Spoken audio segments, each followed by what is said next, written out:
സൺഡേസിൽ actually പഠിക്കാറില്ലായിരുന്നു. ആ സമയത്ത് വല്ല സിനിമ കാണുക, പുറത്ത് പോവുക, ഔട്ടിങ്, അങ്ങനെ എത്ര നാളുകൊണ്ട് ഒരു എക്സാം ക്രാക്ക് ചെയ്യാൻ പറ്റും എന്ന് ചോദിച്ചാൽ മൻസൂർ സാറിൻ്റെ PSC ത്രില്ലറിലൊരു സാറൊരു ഡെയിലി ടൈം ടേബിളും അതിനനുസരിച്ചുള്ള എക്സാമുകളും ഇടുന്നുണ്ടായിരുന്നു.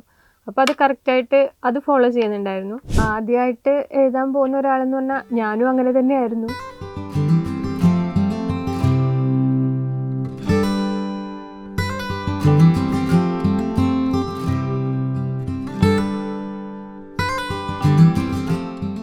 എൻ്റെ പേര് അനിഷ. എൻ്റെ വീട് മലപ്പുറം ജില്ലയിലെ നിലമ്പൂരാണ്.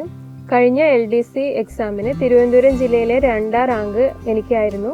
എൻ്റെ ഹസ്ബൻഡിൻ്റെ പേര് അരുൺ, മോളുടെ പേര് അദീന. ഞാനിപ്പോൾ തിരുവനന്തപുരം ഡിവിഷണൽ ഫോറസ്റ്റ് ഓഫീസിലാണ് ജോലി ചെയ്യുന്നത്. പഠിക്കാനുള്ള സമയക്കുറവുള്ള ആൾക്കാരെ സംബന്ധിച്ചിടത്തോളം ഇപ്പോൾ നമുക്ക് ഓൺലൈനായിട്ടും എല്ലാം ഒരുപാട് ഓപ്പർച്യൂണിറ്റീസ് ഉണ്ട്. ഇപ്പോൾ നമ്മൾ ഏതെങ്കിലും ഒരിടത്ത് ആരുടെങ്കിലും ഒരു ക്ലാസ് പോയി ഓഫ്ലൈനായിട്ട് അറ്റൻഡ് ചെയ്യേണ്ട ആവശ്യമൊന്നും ഇപ്പോൾ ഇല്ലല്ലോ. അപ്പോൾ നമുക്ക് ഓൺലൈനായിട്ട് നമുക്ക് ഏറ്റവും നല്ല ടീച്ചേഴ്സിൻ്റെ ക്ലാസ്സുകൾ തന്നെ നമുക്ക് ഒരുപാട് ഓൺലൈനായിട്ട് അവൈലബിൾ ആണ്. അപ്പോൾ അതെല്ലാം നമുക്ക് നല്ല രീതിയിൽ തന്നെ യൂട്ടിലൈസ് ചെയ്യുകയാണെങ്കിൽ ഒരുപാട് ടൈം സേവിങ് ആയിരിക്കും. നമുക്ക് ഒരാൾ പഠിപ്പിച്ച് തരിക എന്ന് പറയുമ്പോൾ നമ്മൾ സ്വന്തമായി എഫേർട്ട് ഇട്ട് അത് സ്വന്തമായി വായിച്ച് മനസ്സിലാക്കി പഠിക്കുന്നതിനേക്കാൾ കൂടുതൽ ചില വിഷയങ്ങൾ, പ്രത്യേകിച്ച് നമുക്ക് ബുദ്ധിമുട്ടുള്ള വിഷയങ്ങളെല്ലാം ആരെങ്കിലും അത് പഠിപ്പിച്ച് തരുമ്പോൾ നമുക്ക് പെട്ടെന്ന് അത് നമുക്ക് ഗ്രാസ്പ് ചെയ്യാൻ പറ്റും. മോഡൽ എക്സാമുകളും ഡെയിലി ഉള്ള എക്സാമുകൾ അതെല്ലാം നമ്മൾ എത്രത്തോളം പഠിച്ചു എന്ന് വിലയിരുത്താൻ നമ്മളെ സഹായിക്കും. അത് അടുത്ത ഒരു ഇതിലേക്ക് നമ്മൾ എന്തൊക്കെ ഇമ്പ്രൂവ് ചെയ്യണം, ഏതൊക്കെ ഏരിയയിൽ കൂടുതൽ ഫോക്കസ് ചെയ്യണം, അതെല്ലാം മനസ്സിലാക്കാൻ വേണ്ടിയിട്ടും ഇങ്ങനെയുള്ള എക്സാമുകൾ, ഓൺലൈൻ എക്സാമുകളെല്ലാം അറ്റൻഡ് ചെയ്യുന്ന നമ്മൾ ഒരുപാട് സഹായിക്കും. ആക്ച്വലി ഞാൻ PSC വളരെ ലേറ്റ് ആയിട്ടാണ് എഴുതാൻ വേണ്ടിയിട്ട് തീരുമാനിക്കുന്നത്. ഒരു ഗവൺമെൻറ് ജോലിക്ക് വേണ്ടി ട്രൈ ചെയ്യാം എന്ന് വിചാരിച്ച് ഞാനൊരു എക്സാമിന് വേണ്ടി പ്രിപ്പയർ ചെയ്യുന്നത് LDCക്ക് വേണ്ടിയിട്ടായിരുന്നു. ഇപ്പോൾ എന്ന് പറയുന്നത് പ്രിലിമിനറി മെയിനും അങ്ങനെ ഒരു 2 എക്സാമായിട്ട് ഇല്ലാത്തതുകൊണ്ട് തന്നെ ഒറ്റ എക്സാമിന് വേണ്ടിയിട്ടുള്ള ഒരു ഒറ്റ സിലബസ് വെച്ചിട്ടുള്ള പ്രിപ്പറേഷൻ ആയിരിക്കും ഇപ്പോൾ ഉണ്ടാവുക. അന്ന് പ്രിലിമിനറിക്ക് വേറൊരു സിലബസ്, മെയിന് വേറൊരു സിലബസ് ആയിരുന്നു. അപ്പോൾ പ്രിലിമിനറി ക്ലിയർ ചെയ്തതിന് ശേഷമാണ് LDC മെയിൻ പ്രിപ്പറേഷൻ സ്റ്റാർട്ട് ചെയ്തത്. LDCയുടെ സിലബസ് വെച്ചിട്ടുള്ള SCRT അത് കവർ ചെയ്യാന്നുള്ളതായിരുന്നു ഫസ്റ്റായിട്ടും LDC ക്ലിയർ ചെയ്യാൻ വേണ്ടിയിട്ട് നമ്മൾ ചെയ്യണം. കാരണം SCRT ബേസ്ഡ് ആണ് ക്വസ്റ്റ്യൻസ് എല്ലാം. അപ്പോൾ അതിൽ ഡെയിലി ടൈം ടേബിൾ എന്ന് പറഞ്ഞാൽ മൻസൂർ സാറിൻ്റെ PSC ത്രില്ലറിലൊരു സാറൊരു ഡെയിലി ടൈം ടേബിളും അതിനനുസരിച്ചുള്ള എക്സാമുകളും ഇടുന്നുണ്ടായിരുന്നു. അപ്പോൾ അത് കറക്റ്റായിട്ട് അത് ഫോളോ ചെയ്യുന്നുണ്ടായിരുന്നു. ഡെയിലി ഇസ്മായിൽ സാറിൻ്റെ ഒരു മാത്സിൻ്റെ ഒരു ക്ലാസ് അത് ഡെയിലി അത് കാണുന്നുണ്ടായിരുന്നു. അതിനനുസരിച്ചുള്ള ആ ഒരൊറ്റ ക്ലാസ് അത് മാത്രമായിരുന്നു മാത്സിൽ ചെയ്തിട്ടുണ്ടായിരുന്നത്. അതായിരുന്നു ഡെയിലി ഒരു റൊട്ടീൻ എന്ന് പറയുന്നത്. അതായിരുന്നു എന്തെല്ലാം കവർ ചെയ്യണം, എങ്ങനെയൊക്കെ പഠിക്കണം എന്നുള്ളത് മൻസൂർ സാറായിരുന്നു അതിലെൻ്റെ ഗൈഡ്. നമുക്കറിയാം നമുക്ക് ഏതൊക്കെ സബ്ജക്റ്റിനാണ് കൂടുതൽ സമയം ആവശ്യമുള്ളത്. അതിനനുസരിച്ച് നമ്മുടെ സമയത്തിനും കൺവീനിയൻസിനും അനുസരിച്ചിട്ട് നമ്മൾ തന്നെ ഒരു ടൈം ടേബിളും സെറ്റ് ചെയ്ത് പോവുകയാണെങ്കിൽ നമുക്കെപ്പോഴും എളുപ്പമായിരിക്കും. LDCയുടെ പ്രിപ്പറേഷൻ്റെ സമയത്ത് മോൾക്ക് ഓൺലൈൻ ക്ലാസ് ആയിരുന്നു. അതിൻ്റെ കൂടെ നമുക്കും പുറത്തൊന്നും പോകാൻ പറ്റാത്ത അവസ്ഥയായിരുന്നു. അതുകൊണ്ട് വീട്ടിലിരുന്ന് തന്നെ ഉള്ള പ്രിപ്പറേഷൻ തന്നെയായിരുന്നു എല്ലാം ഉണ്ടായിരുന്നത്. സമയം എങ്ങനെ മാനേജ് ചെയ്തു എന്ന് പറയുമ്പം നമുക്ക് ഒരുപാട് സമയം ഉണ്ടെങ്കിൽ നമ്മൾ അത് ഫുള്ള് യൂട്ടിലൈസ് ചെയ്യണമെന്നില്ല. ഇനി സമയം ചിലപ്പോൾ ഇനി കിട്ടൂല എന്നുള്ള നമുക്ക് തന്നെ ഒരു ബോധ്യമുള്ളതുകൊണ്ട് കിട്ടുന്ന സമയം മാക്സിമം യൂട്ടിലൈസ് ചെയ്യുക. സൺഡേസിൽ ആക്ച്വലി പഠിക്കാറില്ലായിരുന്നു. ആ സമയത്ത് വല്ല സിനിമ കാണുക, പുറത്ത് പോവുക, ഔട്ടിങ്, അങ്ങനെ ഒരു ബ്രേക്കായിരുന്നു മിക്കവാറും എല്ലാ വീക്കെൻഡിലും ഉണ്ടായിരുന്നത്. ഇപ്പം എന്ന് പറഞ്ഞാൽ നമുക്ക് ഒരു സിലബസ് ഉണ്ട്.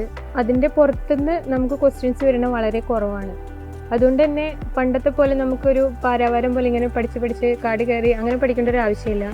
അപ്പോൾ സിലബസ് ഫുള്ള് ഫിനിഷ് ചെയ്ത് നമ്മൾ അത് തറവാക്കിയതിന് ശേഷം മാത്രം പുറത്തെ കാര്യങ്ങൾ പഠിക്കാൻ പോകുക എന്നുള്ളതാണ്. അപ്പോൾ സിലബസ് ഫുള്ള് നമ്മൾ ഒരു തവണ ഫിനിഷ് ചെയ്താൽ തന്നെ ഒരു എക്സാം അപ്പിയർ ചെയ്യാനുള്ള ഒരു കോൺഫിഡൻസ് നമുക്ക് കിട്ടും.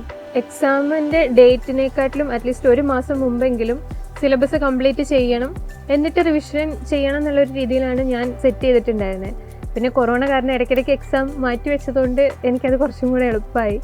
6 months to 1 year ഉണ്ടെങ്കിൽ നന്നായിട്ട് അതിനുവേണ്ടി ഫോക്കസ് ചെയ്ത് അത്രയും അവനവന് 100% സാറ്റിസ്ഫൈഡ് ആയിട്ട് തോന്നുന്ന രീതിയിൽ ഞാൻ ബാക്കി ആൾക്കാർ നമ്മളെങ്ങനെ കാണുന്നില്ല, നമുക്കറിയാം നമ്മൾ എത്രത്തോളം എഫേർട്ട് അതിലിടുന്നുണ്ടെന്ന്.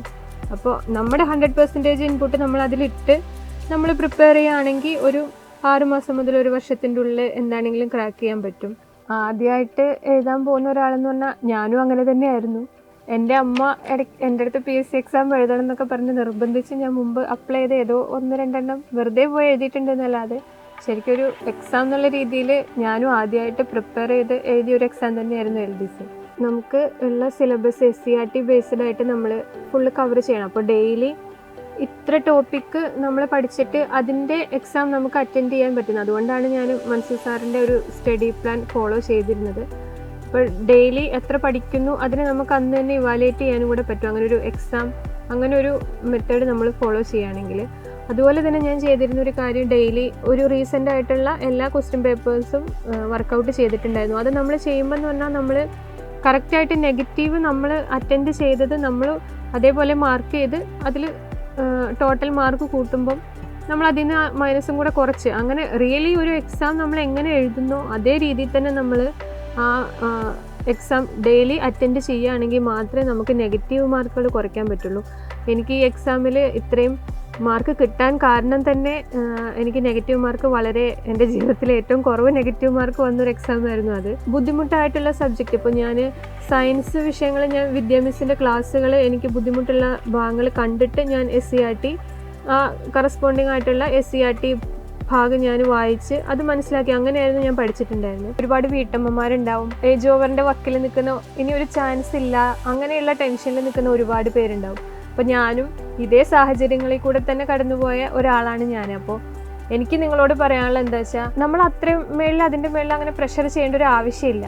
ഇപ്പോൾ AG എന്ന് പറയണതോ നമ്മുടെ വീട്ടിലെ ഒരുപാട് കാര്യങ്ങൾ നമുക്ക് ചെയ്യാനുണ്ട് എന്നുള്ളതോ ഒന്നും നമ്മുടെ ഈ ഒരു പഠനത്തെ ബാധിക്കുന്ന ഒരു കാര്യമല്ല. നമുക്ക് ഇതിൻ്റെ ഇടയിലെല്ലാം നമുക്ക് കിട്ടുന്ന സമയം നമ്മൾ 100% അത് എഫക്റ്റീവായിട്ട് തന്നെ നമ്മൾ സ്പെൻഡ് ചെയ്താൽ നമുക്ക് ക്രാക്ക് ചെയ്യാവുന്ന ഒരു എക്സാം തന്നെയാണിത്.